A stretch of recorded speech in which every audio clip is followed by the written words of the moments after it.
A dinastia de Borgonha vai ser a primeira dinastia portuguesa. Então, olha só. Com Dom Afonso Henriques surge a dinastia de Borgonha.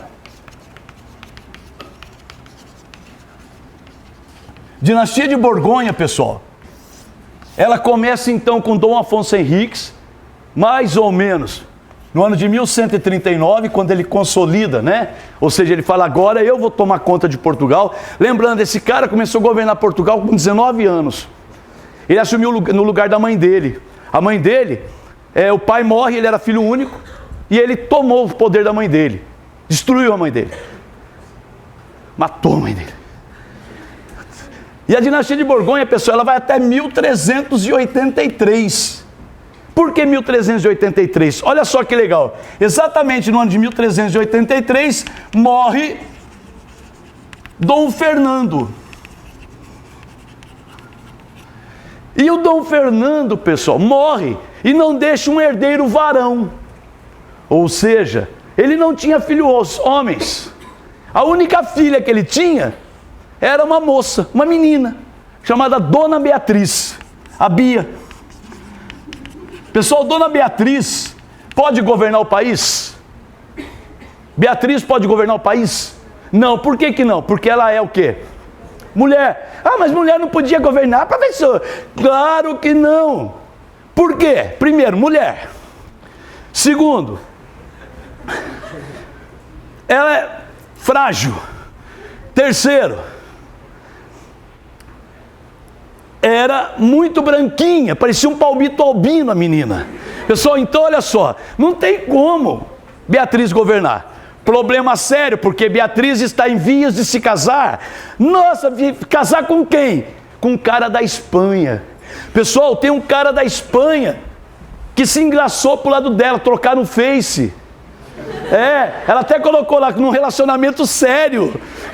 Se sentindo abençoada. Olha só, pessoal. Olha o que Dona Beatriz colocou, pessoal. Ela colocou isso por quê? Porque ela conheceu o camarada da Espanha chamado Dom João I. E o Dom João I, se casando com Bia, vai governar Portugal. Espera aí. Agora que nós conseguimos consolidar o nosso território, ela casa com o cara e o cara que vai governar no lugar de Portugal? Ou seja, Portugal volta para as mãos de Castela? Nossa, não pode casar com o cara. A gente tem que arrumar um jeito de separar esses dois. Para separar esses dois, vocês sabem que tem gente que é craque, né? Em separar casal. Conheço umas 3 aqui. Olha só, pessoal. Presta atenção. Não é que... Por isso que eu falo, a história é legal porque ela tem coincidências. Parece novela da Globo. Ó, cachê, né? Tem que puxar o saco do patrão. Olha só, pessoal. Presta atenção. Dona Beatriz não sabia. Mas o rei, lá atrás, tinha um filho bastardo. Rei também pula cerca. Pessoal, ele tinha um filho bastardo. E esse filho bastardo, olha o nome do cara, Dom João I. Pergunta: nós vamos ter uma batalha entre Dom João I e Dom João I. Quem vence? Dom João I. Pessoal, Dom João I vai vencer a batalha. Só que tem 2 pequenos problemas. Quais? Dom João I da Espanha, ou de Castela, ele tem apoio da nobreza feudal. Pessoal, olha só. Ele tem apoio da nobreza feudal. A Espanha é um país que ainda está no feudalismo. Dom João de Portugal tem apoio da burguesia comercial. Então, pessoal, presta atenção nisso aqui. Olha só. Dom João I de Portugal tem apoio da burguesia comercial e do povo português. Dom João I da Espanha tem apoio da nobreza feudal. Óbvio, nós estamos falando de um momento da história que o capitalismo comercial, o capitalismo mercantil já está tomando conta da sociedade europeia. As grandes feiras, os grandes comércios já surgiram.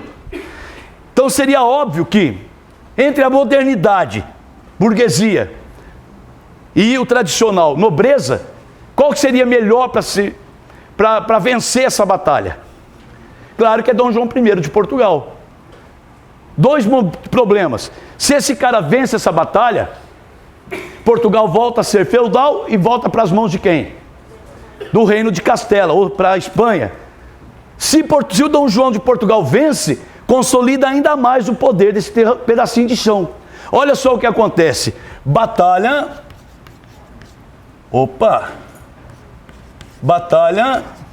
de Aljubarrota.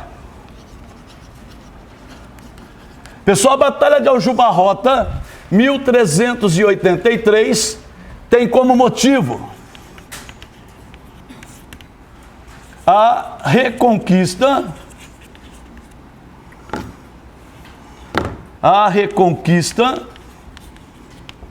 do trono de Portugal. Pessoal, olha só que legal.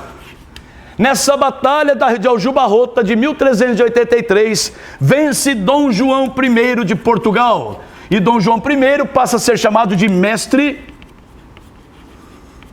de Avis, dando início a uma nova dinastia, a dinastia de Avis. Portanto, pessoal, uma coisa muito importante, é a dinastia de Avis que vai dar início, então, à grande navegação portuguesa. Não se esqueçam que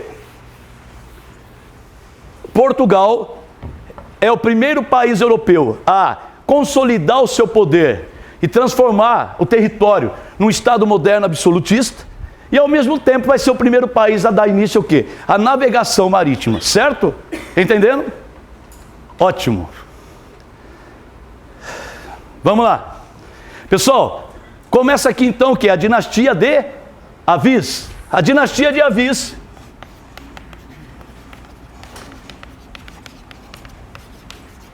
vai existir de 1384 a 1580. Por que a dinastia de Avis vai existir só até 1580? Pessoal, em 1580, o último rei da dinastia morre, não deixando herdeiros, e a Espanha toma conta do território, que nós vamos chamar de União Ibérica, que é um assunto que a gente vai ver lá na frente. Beleza? Ok? Então vamos lá. A grande navegação.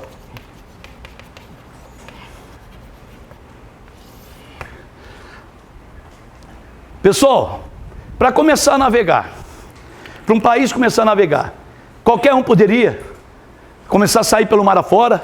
Sim ou não? Não seria possível começar a navegar sem ter alguns requisitos básicos para se formar uma nação nesse momento, para se começar a navegação nesse momento. Pessoal, olha só, o que acontece? Quando a gente fala em grande navegação, nós temos que pensar o seguinte: o que estava acontecendo na Europa nesse momento? Como que a Europa estava? Primeiro, era um território feudal que está entrando em crise, está sendo esgotado pelo capitalismo comercial. Nesse momento, um monte de coisa errada está acontecendo na Europa. Por exemplo, fome, falta de alimentos, peste negra, fortalecimento da burguesia, empobrecimento dos senhores feudais, tudo acontecendo ao mesmo tempo. De um lado, ascendendo o poder do rei e da burguesia. Do outro, o feudalismo indo embora, o senhor feudal indo para o ralo. Grandes mudanças aconteceriam na Europa naquele momento. Então, quando a gente fala em grande navegação, a grande navegação é o resultado de tudo isso, de toda essa transformação que a Europa estava sofrendo no século XIV e no século XV. Entenderam? Certo? Então, quando a gente fala em grande navegação, requisitos básicos para iniciar essa grande navegação. Primeiro requisito básico para começar a navegação: simples. Tem que ter o poder centralizado nas mãos dos reis. Centralizou o poder nas mãos dos reis? Sim. Significa então que eu já implantei no meu território o quê? O Estado moderno o quê? Absolutista. Então olha só. transformar o território em Estado moderno.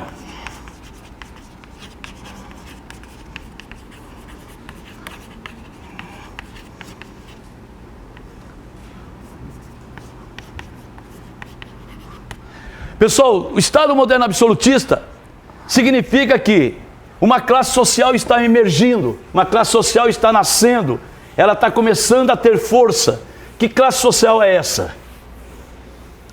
A burguesia. Então olha só, surgimento da burguesia mercantil ou comercial. Pessoal, essa burguesia mercantil ou comercial, ela está ávida pelo lucro. Por que ela está ávida pelo lucro? Então vamos voltar no tempo e vamos tentar entender uma coisa. Pessoal, a Igreja Católica, ela proibia, ela quase que impedia que o comércio existisse. Por quê? Porque a igreja dizia que comércio era pecado, que era coisa do demônio. Imagina, o cara que tinha lucro vai para o inferno. Nós estamos falando de um momento da história que o temor a Deus era a principal questão. O teocentrismo é o que é colocado na cabeça de todo mundo. Agora imagine, eu comerciante não posso ter lucro, porque senão eu vou para o inferno. Pergunta. Alguém provou que isso era verdade? A sala disse que não. Ou alguém provou? Eu conheço um cara que voltou do inferno. Ele falou que teve lucro e voltou. Pessoal, claro que não. Pessoal, imagina se fosse verdade. Comerciante que quer ter lucro é do demônio. Vai para o inferno. A igreja dizia que tudo tinha que ser vendido ao preço justo. O que era preço justo? Meus queridos, esse apagador da marca Apague Bem. Esse apagador, pessoal, eu paguei R$1 nele. Segundo a igreja, eu tenho que vendê-lo por R$1. É o preço justo. Pergunta, valendo uma vaga na UEM? Estou tendo lucro? A sala disse que não. Eu tenho que traduzir para eles. Pessoal, olha só o que acontece. Olha só o que acontece. Para vocês terem uma ideia. Eu nunca vou ter lucro, o comércio não vai desenvolver e as pessoas vão continuar pobres. Ia falar um negócio que não posso. Ia perguntar se alguém gosta de pobre. Pessoal, mas olha só. Presta atenção. O que acontece? Descobriram que o mercado é uma coisa que não tem como evitar. O comércio, o mercado, o consumo começou a ser uma constante na vida do europeu. Essa burguesia, ela está ávida pelo lucro. O que significa isso? Que ela está desesperada pelo lucro. Quanto tempo que ela não ganhou dinheiro porque a igreja fala, é pecado, é pecado. Imagina, você está fazendo comércio lá, ganha uns 50 centavos a mais, abre um buraco, você abre, uou, dá o troco e, inferno! Pessoal, desculpa aí. Pessoal, imagina, não vai dar certo. Olha só, aí pessoal, como isso não tem como evitar, muita gente vai acabar rompendo com a igreja. Quando é que vai acontecer esse rompimento da igreja? Lá na frente, quando Martinho Lutero, João Calvino fizeram o quê? A reforma protestante. Porque eles não aceitavam essa história da igreja ficar ali, ó. Ela tinha o poder temporal e o poder espiritual nas mãos. O que é isso? Igreja não é só coisa de religião? Ou igreja também é negócio de comércio? Vamos fazer um templo de Salomão. Pessoal, presta atenção. Olha só. Pessoal, pelo amor de Deus, eu não falei isso. Olha só. Eu vou me dar mal nessa aula. Pessoal, não tem como, que igreja não é comércio. Religião é comércio. Meus irmãos. Não é comércio. Religião não é coisa de Deus. Deus não gosta de uso, de abuso. Tem todos, né? Pessoal, o homem vai começar a ficar ganancioso. Tem uma máxima do capitalismo que é aquela, quanto mais tem, mais quer. E nesse caso então, e a igreja, como é que fica? Enriquecendo também, meu Deus, só no lepo-lepo.